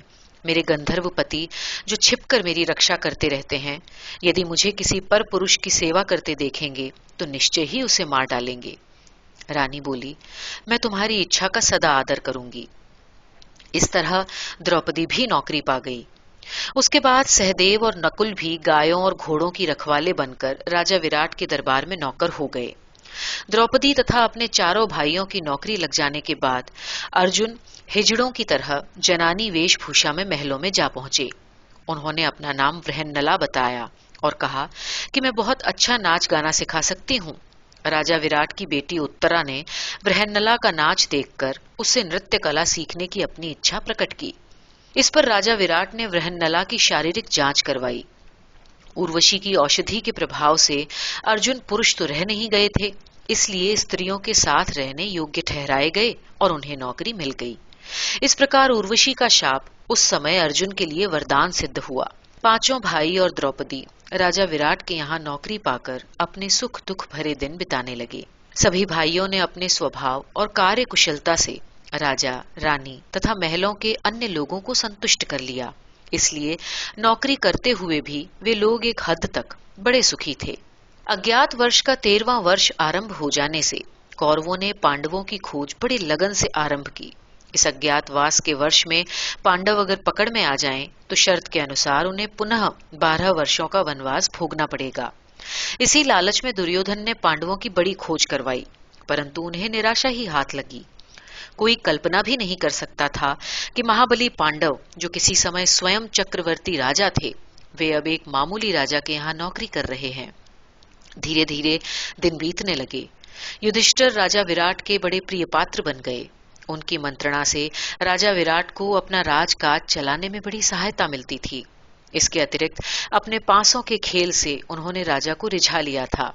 वे प्रायः राजा विराट को खेल में जिता दिया करते, किंतु कभी कभी वे जो धन जीतते उसे अपने भाइयों को दे दिया करते थे। भीम ने भी अपनी रसोई बनाने की कला का अच्छा परिचय दिया। खास तौर से मांस पकाने में वे बड़े कुशल थे। वे कभी अपने भाइयों को भी अच्छी अच्छी भोजन सामग्री खिलाया करते। गोप वेशधारी सहदेव दूध, दही, घी आदि वस्तु अपने भाइयों को दिया करते। अर्जुन, नकुल, द्रौपदी सभी एक दूसरे की सहायता करते और छिपकर एक दूसरे से बराबर मिलते रहते थे। उन्होंने अपनी ये भेंट इतनी गुप्त रखी कि महलों में भी किसी को उनके आपसी रिश्ते का पता न लग पाया। इस तरह से अज्ञातवास के 4 महीने सकुशल बीत गए। उन दिनों मत्स्य देश की राजधानी विराटनगर का एक मेला बड़ा ही प्रसिद्ध था। वहां की प्रजा इस मेले में बड़ी रुचि से भाग लेती थी। इस मेले में ब्रह्मा जी और शंकर भगवान का दरबार लगाया जाता था। दोनों ओर कलाकारों, नटों, गवैयों और पहलवानों के जमघट जुड़ते थे। फिर उनके दंगल होते। जनता इन दंगलों में बड़ा रस लिया करती। इस मेले में अब की बार जीमूत नाम का एक पहलवान आया। उसने बड़े बड़े नामी पहलवानों को इस तरह से चुटकी बजाकर हराया था कि फिर इससे किसी की लड़ने की हिम्मत न हुई। जीमूत ललकारने लगा, मालूम पड़ता है कि इस विराटनगर के सारे पहलवान चूहों जैसे हैं। यहाँ कोई शेर नहीं है। राजा विराट जीमूत पहलवान की इस गर्व भरी बात को सुनकर तप गए। उन्होंने अपने पहलवानों से कहा, क्या तुम लोग इस पहलवान की चुनौती स्वीकार करने का साहस नहीं रखते? ये सुनकर भी कोई पहलवान जीमूत से लड़ने का साहस न कर सका। ये देखकर राजा को बड़ा ताव आया। उन्होंने कहा, तुम लोग नहीं लड़ोगे तो न लड़ो, मैं अपने रसोइये को बुलवाकर इस खमंडी पहलवान का सिर अभी नीचा करवाता हूं। बल्लभ आया। राजा ने कहा, मेरी राजधानी की लाज तुम्हारे हाथ में है, क्या तुम इस पहलवान को हरा सकोगे? बल्लभधारी भीम ने एक बार नजर उठाकर जीमूत को देखा, बिल्कुल ऐसे जैसे शेर चूहे को देखता है। परंतु उसे भय लगा कि यदि मेरी कुश्ती देखकर किसी ने मुझे पहचान लिया तो बड़ी आफत आ जाएगी। वो ये सोच ही रहे थे कि युधिष्ठिर ने भीम को लड़ने का संकेत दिया। बड़े भाई की आज्ञा पाकर बब्बर शेर के समान, रौबीले और ऐरावत हाथी की तरह मस्त भीमसेन अखाड़े में लंगोट बांधकर कूद पड़े। जीमूत हेकड़ी में था। उसने कहा, अरे ओ राजा के रसोइये, तू भला मुझसे क्या लड़ेगा? हाँ, देखने में तू जरूर भैंसे जैसा है, पर मैं तुझे अभी पल भर में चूहा बना दूंगा, चूहा। भीम ने जीमूत की बात का जवाब ताल ठोंक कर दिया। दोनों वीर गरज गरज कर बड़े उत्साह से आपस में भिड़ गए। वे कभी एक दूसरे को हाथ मारते, कभी घूंसे की चोट करते, कभी एक दूसरे को धकेलते और तगड़ी मारते। इस तरह दाव पेचों की लड़ाई चलने लगी। यूं जीमूत भी कम वीर नहीं था, पर यदि भीमसेन चाहते तो उसे पल भर में हरा देते। लेकिन सहसा अपना पूरा बल प्रदर्शित करना उन्होंने सही न समझा। थोड़ी देर तक वे कुश्ती के दाव पेच दिखलाकर जनता का मन रिझाते रहे। फिर एकाएक जोर से गरजकर उन्होंने जीमूत को अपने दोनों हाथों से ऊपर उठा लिया। वे जीमूत को उछालकर अपने दोनों हाथों से ऐसे पकड़ लेते जैसे कोई बच्चा गेंद उछालकर पकड़ता है। सारा मेला ये देखकर वाह वाह कर उठा। जीमूत जब बुरी तरह से थक गया तब उन्होंने उसे धरती पर पटक कर रगड़ मारा। राजा विराट भीम से बड़े प्रसन्न हुए। उन्होंने उसे खूब पुरस्कार दिया। धीरे धीरे 10 महीने बीत गए। पांडव बंधु जब आपस में मिलते तो कहते कि भगवान की दया से किसी तरह 2 महीने और सकुशल बीत जाएं तो हम लोगों का ये संकट टले। लेकिन संकट के दिन भला कहीं इतनी आसानी से कटते हैं? एक दिन रानी सुदेशना का भाई कीचक जब अपनी बहन से मिलने के लिए रनिवास में आया तो द्रौपदी को देखकर उसका मन ललचा उठा। कीचक ने अपनी बहन से कहा, तुम्हारी ये दासी मुझे बहुत पसंद है, तुम इसे मेरी सेवा में भेज दो। रानी सुदेशना ये सुनकर सहम गई। वो जानती थी कि द्रौपदी सती स्त्री है। फिर उसने रानी से ये वचन भी ले रखा था कि वो उसे किसी पर पुरुष की सेवा में कभी नहीं भेजे। किंतु रानी को अपने भाई कीचक से ये बात कहने की हिम्मत न पड़ी। कीचक विराट नरेश का सेनापति था। उसी के प्रताप से राजा विराट सकुशल राज्य करते थे। रानी ने अपने भाई से कहा, भैया तुम स्वयं ही सैरंध्री से मिलकर उसे मना लो। कीचक ने अकेले में सैरंध्री को घेरा और उसने बड़े बड़े लालच दिए। सैरंध्री बोली, हे सेनापति, मैं पराई स्त्री हूं, मुझसे ऐसी बातें मत कीजिए। मेरे पति महाबली गंधर्व हैं, वे सदा छिपकर मेरी रक्षा करते हैं। अगर वो आपकी ये नीति सुन लेंगे तो आपका अमंगल होगा। लेकिन कीचक न माना। द्रौपदी किसी तरह उसे चकमा देकर भाग आई। क्रोध में आकर कीचक ने तुरंत अपनी बहन को कहलाया कि सैरंध्री को तुरंत मेरी सेवा में भेजें, नहीं तो मैं इसी समय राज्य को मिट्टी में मिला दूंगा। रानी डर गई। उसने द्रौपदी को कीचक के पास मदिरा की सुराही लेकर जाने की आज्ञा दी। द्रौपदी बेचारी बहुत घबरा गई। उसने रानी की बड़ी बड़ी चिरौरियां की, परंतु रानी ने हुकूमत जताकर उससे कहा, तुम्हें जाना ही पड़ेगा। द्रौपदी बेचारी क्या करती। वो कीचक के महल में मदिरा पात्र पहुंचाने के लिए गई। कीचक उसे देखकर बड़ा प्रसन्न हुआ, परंतु जैसे ही वो उसे पकड़ने के लिए लपका, वैसे ही द्रौपदी वहां से भागी। द्रौपदी ने सोचा कि मैं यदि राजा विराट की सेवा में पहुंचकर शरण मांगूं तो वो मुझे इस संकट से उबार लेंगे। द्रौपदी राजा के कक्ष में भागकर जा पहुंची। क्रोध के मारे कीचक भी उसके पीछे पीछे राजा के कमरे में जा पहुंचा। द्रौपदी के बाल पकड़कर उसे सभा में गिरा दिया और एक लात मारी। इस समय राजा के पास युधिष्ठिर भी बैठे हुए थे। उनकी आंखों में खून उतर आया, परंतु उन्होंने बड़े ही संयम से काम लिया। बेचारी द्रौपदी रो रो कर राजा से सहायता मांगने लगी। राजा बेचारा खुद कीचक से डरता था, वो क्या बोलता। लेकिन राजा के पास बैठे हुए दूसरे लोगों ने कहा कि वो स्त्री दासी होकर भी कोई शाप भ्रष्टा देवी सी मालूम होती है। कीचक को उसके साथ इस प्रकार का व्यवहार नहीं करना चाहिए। युधिष्ठिर ने बहुत समझदारी से काम लेकर इस तरह से समझाया कि राजा विराट भी ये कह उठे कि मैं सोच समझकर इस बात का फैसला करूंगा, तुम इस समय महल में जाओ। उन्होंने कीचक से कहा, कीचक इस समय तुम भी जाओ और अपने आप को शांत करो। मैं न तुम्हारे साथ अन्याय करूंगा न सैरंध्री के साथ। लेकिन राजा के पास बैठे हुए सभी लोगों को ये यकीन था कि राजा कीचक की इच्छा के विपरीत कुछ भी नहीं कर सकते। इसी कारण से सब लोग मन ही मन बहुत दुखी थे। द्रौपदी भी चोट और अपमान से मन ही मन तिलमिला रही थी। वो राजा के कमरे से लौटते समय छिपकर रसोई घर में जा पहुंची। उसने भीम को अलग बुलाकर सारा हाल सुनाया। भीम बोले, चिंता मत करो, तुम कीचक से जाकर कह दो कि कल रात महल की नाट्यशाला में तुम उससे मिलोगी। मैं कीचक से तुम्हारा बदला लूंगा, उसके बाद बाकी का काम मैं कर लूंगा। द्रौपदी ने ऐसा ही किया। द्रौपदी की बात सुनकर कीचक बड़ा प्रसन्न हुआ। उसने कहा, मैं कल रात ठीक समय पर नाट्यशाला में पहुंच जाऊंगा, तुम मुझसे अवश्य मिलना। दूसरे दिन रात को भीमसेन जनानी साड़ी लपेटकर नाट्यशाला में जाकर लेट गए। कीचक शराब पीकर बड़ी मस्ती में झूमता हुआ नाट्यशाला में पहुंचा। उसने अंधेरे में चौकी पर भीमसेन को लेटे हुए देखकर यही समझा कि सैरंध्री सोई हुई है।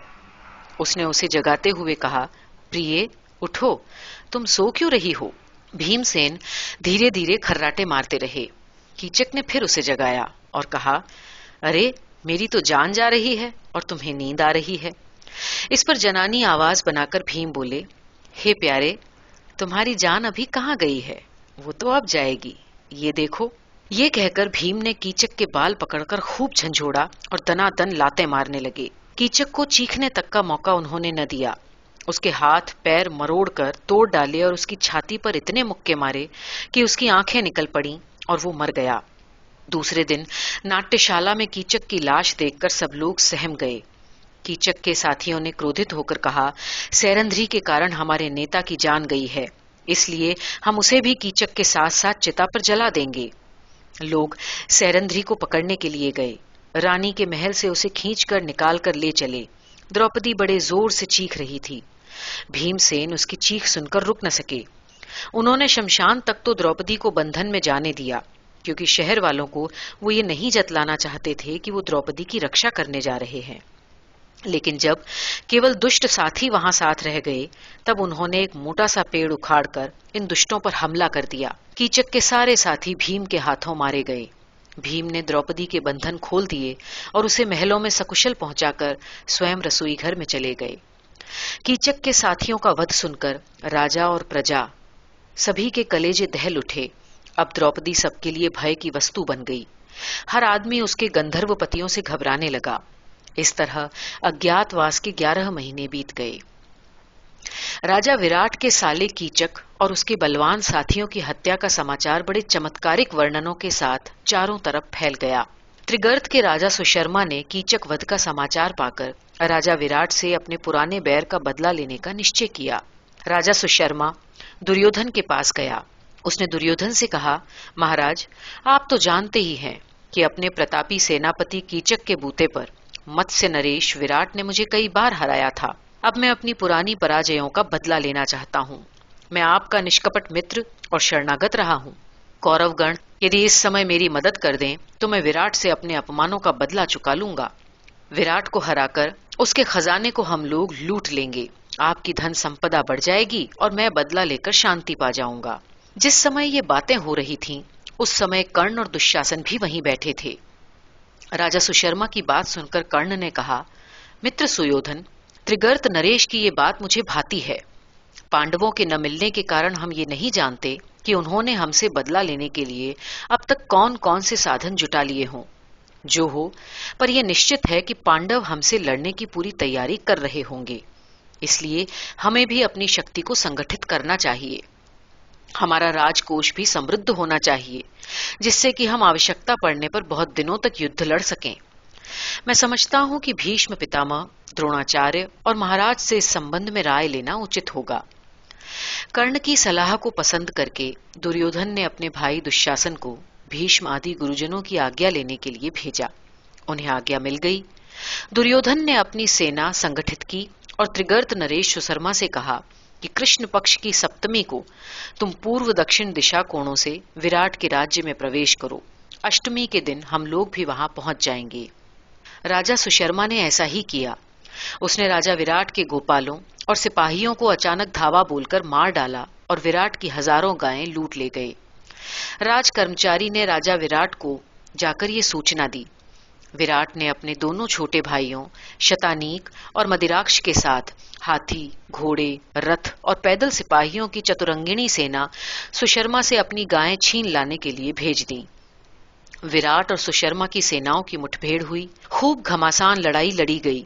दोनों ओर के सैकड़ों योद्धा कट गए। लड़ाई में अपना पक्ष कमजोर पाते देखकर स्वयं राजा विराट भी अपनी बची खुची सेना को लेकर युद्ध क्षेत्र में आ पहुंचे। दूसरे दिन भी लड़ाई में सैकड़ों लोग मारे गए, किंतु आज के युद्ध में भी विराट की सेना को ही मात खानी पड़ी। सबसे कठिन प्रहार तो ये हुआ कि राजा विराट राजा सुशर्मा की पकड़ाई में आ गया। युधिष्ठिर को देखकर बड़ी चिंता हुई। वे सोचने लगे कि अगर हम लोगों के रहते राजा विराट यूं अपमानित हुए तो बुरा होगा। उन्होंने हिसाब लगाकर के देखा। उस दिन उनका अज्ञात वर्ष पूरा हो चुका था। यह हिसाब लगाकर युधिष्ठिर निश्चिंत हो गए। उन्होंने भीम को बुलवाया और कहा, भैया, जिस राजा के राज में हमारे वनवास का कठिनतम समय सकुशल बीता, उस राजा को बंदी बनाकर सुशर्मा अपनी राजधानी में न ले जा सके। तुम रास्ते में ही सुशर्मा की सेना को घेर लो।